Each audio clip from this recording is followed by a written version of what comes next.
Hello there guys, welcome to Pokemon Leaf Green, or welcome back to it I should say.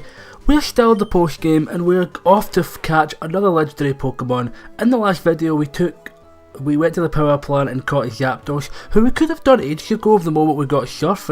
So now we're heading off to catch another one that we could have actually gotten on the way to Seafoam Island, but I decided to hold off on it because I wanted to leave it until post game because I wasn't too high leveled enough for it yet.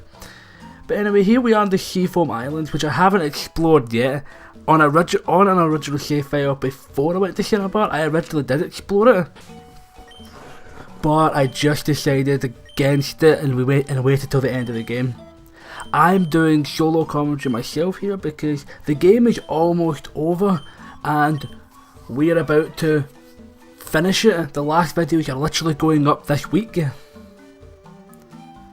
But we don't really have everything recorded yet. Well, all the game is recorded, just not all the commentary's done. The game is going to be finished with the Elite Four rematches, and that's how we're going to finish it.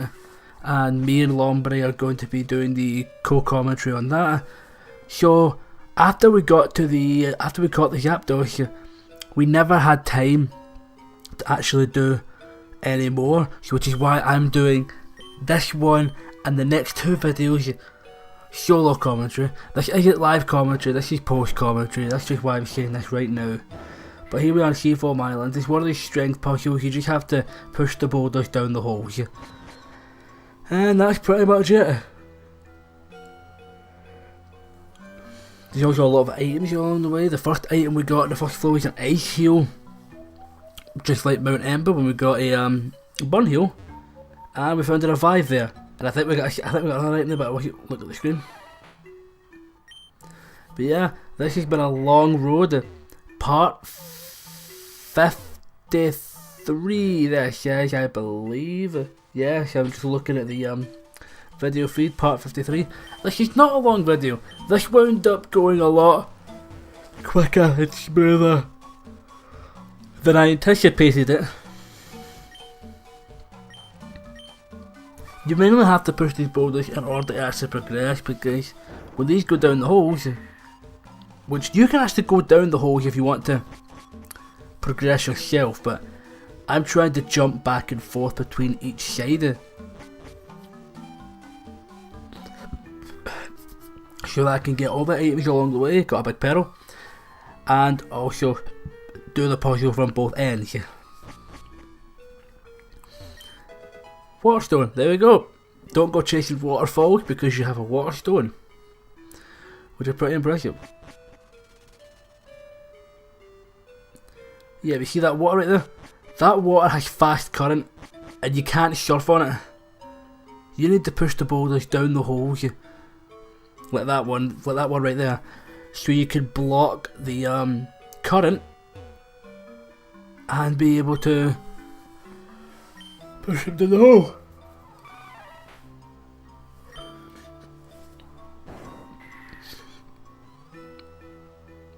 This is a completely different puzzle in general.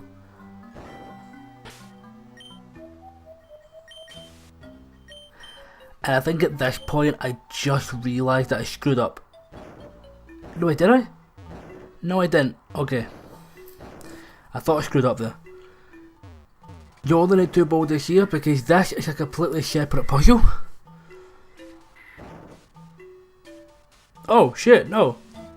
This is actually the way you had to go.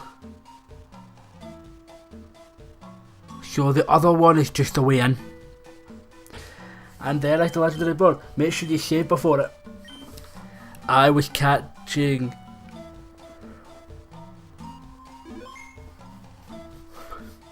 this guy in Pokemon Let's Go, and I forgot to save, but I got lucky in catching it. Here he is, Articuno. He is an ice flying type, one of the legendary birds of Kanto.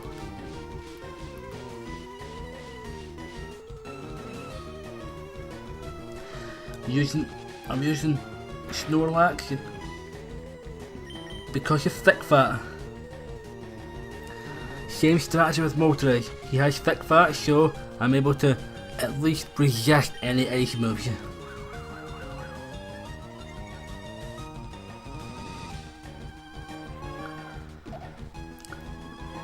But I'm also using Snorlax so that I can yawn them to sleep. But just like Zapdos and Moltres, this twat has pressure, which I really hate legendaries having because it makes you use up more moves than you actually need to.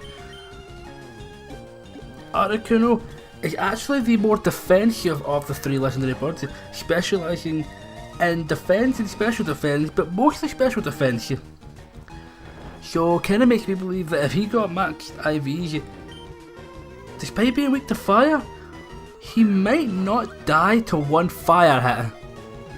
He is kinda one of the harder ones to try and work around. But he is at very clutch health. I was actually scared crapless when I seen how low his health was. And now that he's asleep, we just have to try and chuck your balls at it. No messing around, just try and throw Ultra Balls. I have a huge plethora of Pokeballs. But with a catch rate of 3, they're not exactly easy to catch. So, could be here a while. When I first played Leaf Green, I was playing. I already said it, Leaf Green. Yeah, when I first played Leaf Green and I got to Articuno, I only had 10 Ultra Balls on me because at the time I didn't know what Articuno was, because that was my first. No, it wasn't. Ruby was my first Pokemon game. Then I got Leaf Green. In fact, my aunt came back from a holiday at one point. I think they were in Australia, and when they came back to Australia, they got me and my brother Pokemon Fire Red and Leaf Green. And I still don't get why I grabbed Leaf Green and he got Fire Red, despite the fact that he prefers Blastoise over Charizard. Maybe he just didn't like Venusaur, so he took Fire Red. It's kinda weird. But anyway, the compatification with Leaf Green and Fire Red, and from then I've had Leaf Green since. Also got that little wireless adapter in the box that you get with it, which allowed you to trade without needing a link cable. Because a link cable, I felt, was not the most secure thing. It was guaranteed to always work because you wouldn't have to worry about a wireless connection, but because you basically had to have two systems connected together, there was a time where it could have loosened itself,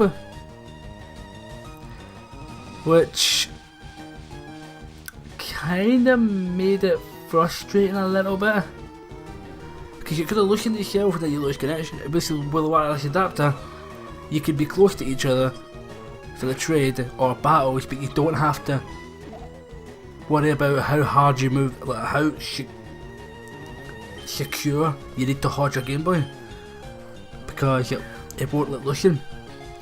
So yeah, I actually enjoyed those wireless adapters. I did have like a crappy link cable. And actually, I think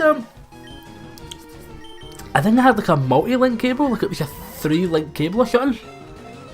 I don't know why I had it, but it never really worked fully because it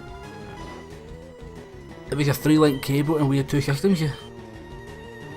But we eventually got like a 2-link cable on each end with like a white one, and that's what we used. But then we got the wireless adapters, and once we got the wireless adapters, we never really used anything else, because they actually started to work with other games.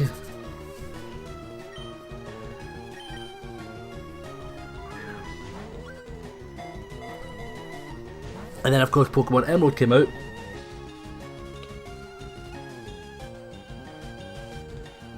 Yeah, the first Pokemon game I actually played was Pokemon Yellow, but it wasn't my copy, so I kinda got his Pokemon killed where I tried to use Pikachu's Thunder Shock attack on a Geodude. Because I didn't know anything about Pokemon. Yeah, I don't even know how I got into Pokemon.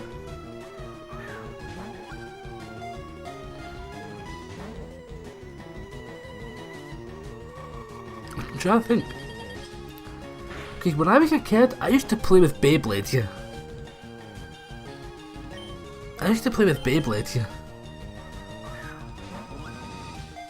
And then I suddenly got into Pokemon.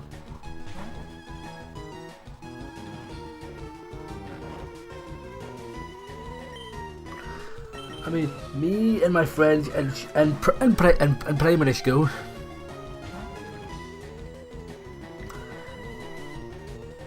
but I don't know what you actually call that in different countries. It's called primary school here, which is basically the school you go to when you're like 7, 8, 9, all that crap. Don't know if it's kindergarten. It could be kindergarten. I don't know. But I had Pokemon Ruby. In fact, it was actually my brother that got it, but I borrowed it, played it, wound up having more enjoyment out of it, and then eventually my dad got a Sapphire and gave it to him, thinking that it was actually Ruby he gave me to.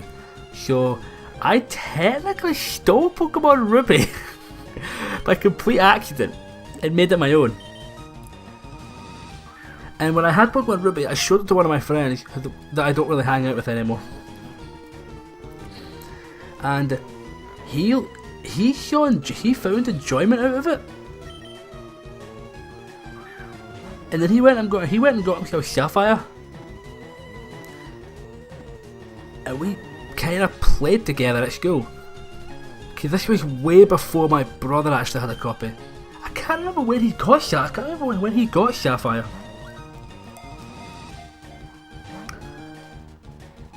But I did play Pokemon Ruby a lot to start with, since it was the first Pokemon game I'd actually owned. But I wasn't playing it properly because I trained up one Pokemon and that did not do me so good. I had to be about level 80 with my Swampert before I could actually beat the Elite Four. And I don't know if I've said this story already, but I got through the Elite Four and I was so happy that I finally beat them. Then there was one more guy and I'm like, oh come on, you said Elite Four, not Elite 5! But thankfully, it was Pokemon that Swampert could easily have took out, so I didn't have to worry too much about it. Oh, and also I didn't really know about the whole physical special split thing, so I just gave Swampert any move. he literally had all HM moves. He had Surf, Dive, Waterfall and Earthquake. That's what he had. It was not the most precise moveset for a Pokemon, but it worked for me. Then I remember at one point I was struggling in the game, and my friend, he had a Machoke. I'm thinking he knew about Pokemon before me, because he had maybe, I don't know, because he had a Machoke at level 70, but he said he can't get it to evolve, so he must have known Machoke could evolve, but he just didn't know how. So he gave Machoke to me to try and help me through the game, and then it suddenly started to evolve, and then he wanted it back. And when I gave him that Machoke, when I gave him back that Machamp, that was the worst thing I could have ever possibly done. Considering the fact that when two of my other friends actually came into the fold with Pokemon, none of us could beat him because of that Machamp. I kinda doomed us all. Don't know what I'm talking about, Ruby. But then Leaf Green Fire. Then my brother got Sapphire. I think we played each other on Ruby Sapphire. I don't remember fully. I can't remember what came out first. Because I remember we both got Leaf Green Fire. I assume Leaf Green Fire Red would have came first. Since the Seafoam Islands you can find the Ruby and the Sapphire to trade between Ruby and Sapphire. So yeah, then we got Leaf Green Fire Red. Obviously I played with Leaf Green, and Lombre played with Fire Red. And then later down the line, Emerald came out, and I can't remember how I got Emerald. I think I asked for Emerald and got it. This is back when I didn't buy Pokemon games yet. Oh, look at that.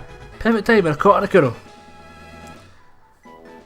I actually kind of went on a tangent through that entire battle. Articuno, the freeze Pokemon. Perfect capture. Okay. Yeah, then I got Emerald. Still can't remember where, but the wireless is up to worked on it. And when I got Emerald, I pretty much gave my brother Ruby back. So he had Ruby and Sapphire while I had Emerald, which was fun. But my favourite Pokemon game is probably Heart Gold, Soul Silver. Yeah, here's the funny thing. When I played Leaf Green and then Emerald, I didn't know there was a region in between. I didn't even know there was a Johto. Did I? When did I find out about Gold, Silver, Crystal?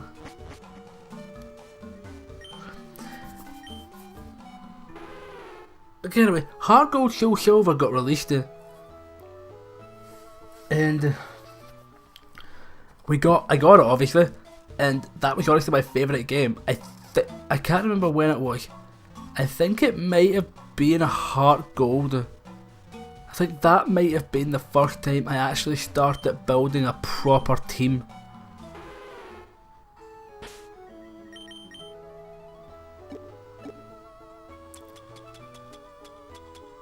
Since I never stuck to an official team in Emerald when I played it, and I think Heart Gold is when I started building a proper team, and that's where I am right now. Anyway guys, thanks for listening to that little tangent. See you guys next time when we catch the last legendary.